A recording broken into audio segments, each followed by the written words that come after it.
Hindi hero Govinda ఒళ్ళో దివ్య Bharati. Master Jyotichitra కొత్తదా?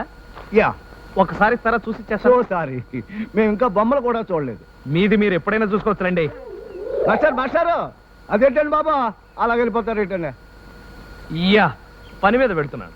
మరి నా జ్యోతిచిత్ర రేపు పొద్దున ఫస్ట్ షిఫ్ట్ లో వచ్చేయండి, ఈలోగా చదివి ఇచ్చేస్తాను.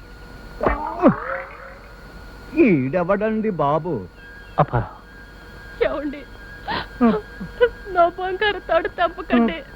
అప్పారా 10 రోజుల నుంచి ఇదే కలవరింత. ఎవరి అప్పారావు కొడుక? దొంగనా కొడుకండి.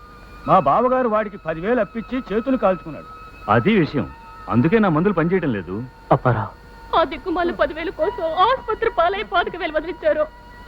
ఇంకో 1,00,000 అయినా పర్వాలేదండి, ఆయన బ్రతికించండి. డబ్బు జబ్బు చేసిన ఈ మనిషిని మీరు బతికించుకోవాలి అంటే ఒక్కటే మార్గం.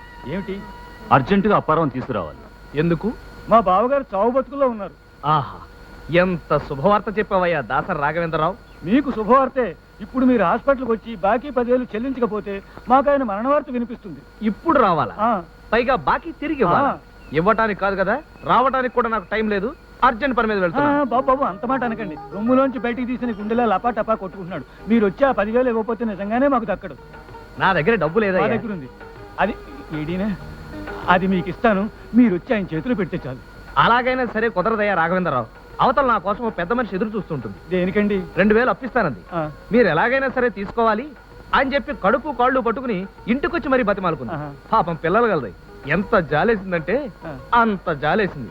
సరే ఈసారికి తీసుకుంటానని ఒప్పేసుకున్నాను. అవతల ప్రాణం పోతుందండి బాబు. యువతల పరువు పోతుందండి బాబు. అయితే ఓ పని చేద్దాం. ఏమిటి? ఆ 2,000 కూడా నేనే ఇస్తాను. దయచేసి రండి బాబు. ఏమిటి? మీరే ఇస్తారు? అవతల అది ఇచ్చి యువతల మీరు ఇచ్చి, అబ్బా ఈ అప్పులాలతో చచ్చే చావు వచ్చి పడిందండి. సరే ఇదిగో, ఇది మీది, ఇది ఆయనది. రేలంగి రమణారెడ్డి గారు. బావా ఎవరొచ్చారో చూడు. అవునండి, అప్పారావునే వచ్చేసా. మీ బాకీ తెచ్చేసా. అక్క బావ లేచిపోతున్నాడు. బావ లేచిపోతున్నాడు. ఏమిటి లేచిపోతున్నాడా? ఎవరితో? పంపతీసి మానవుడుతున్నా? ఈ లేచిపోవటమా? 10,000 తెచ్చావా? పువ్వుల్లో పెట్టి మరీ తెచ్చా. చూడండి. అయ్య బాబోయ్, నేను నమ్మలేకపోతున్నాను. ఈ బ్రహ్మానందాన్ని నేను తట్టుకోలేకపోతున్నాను. అక్క బావ పడిపోయాడు.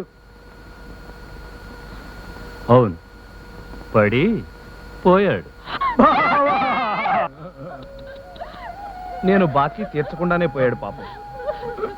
చూడండి దాసరి రాఘవేంద్రరావు గారు, బాకీ తీర్చుకునే భాగ్యానికి ఆయన ఎలాగూ నోచుకోలేదు. కనీసం మీరన్నా నోచుకోండి.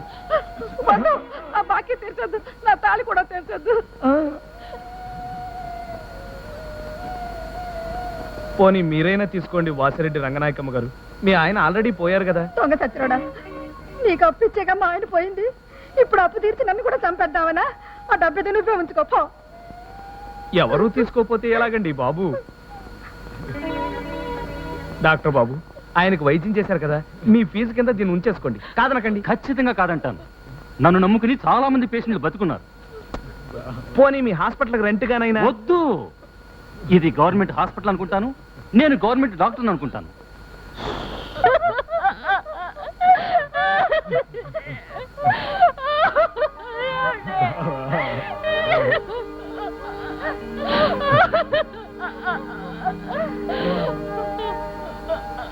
అన్ని 100కి చచ్చారు.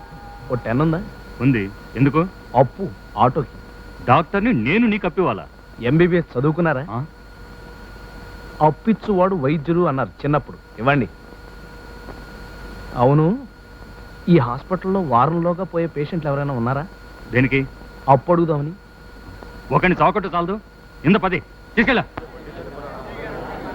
హలో, నాదేంటి అజయ్ గారా? ఏంటి వీళ్ళందరినీ వెనకబెట్టుకొస్తున్నారు? వాళ్ళని నేను వెనకబెట్టరాటం చింతకా. వాళ్ళే నన్ను ముందెట్టుకొచ్చారు. దేనికి? దేనికా? వీళ్ళందరికీ చెక్కుమార్సి ఇస్తున్నావుగా. అవును, ఇస్తానన్నాను. ఇప్పుడు అదే మాట మీద నిలబడుతున్నా. మరి అడగడానికి అసలు అర్థం పర్థం ఉండాలి. ఇదే నెల ఏప్రిల్. మరి ఇప్పుడు వచ్చారేంటి? మరి ఇంకెప్పుడు రావాలి? ఏమన్నావు నువ్వు? ఏమన్నాను? మీరు చెప్పండి. ఏమన్నాను? మరి అదే కదా నేను అంటున్నాను. మార్చిలో ఇస్తాను. చింతకాయ వేసే లేకు చెక్కు మార్చి ఇస్తా అన్నావు, మార్చి నెల అనలేదు మార్చి అన్నాక మార్చి నెల అంటారా? మరి రేయ్, నువ్వు నెల పేరు చెప్పరా. జనవరి, ఫిబ్రవరి, మార్చి, ఏప్రిల్, మే. ఆపు. జనవరి ఫిబ్రవరి అన్నాడా లేకపోతే జనవరి నెల, ఫిబ్రవరి నెల, మార్చి నెల అన్నాడా? వెళ్ళిపోయి మార్చిలో వచ్చాయి. అమ్మ నా చింతకాయ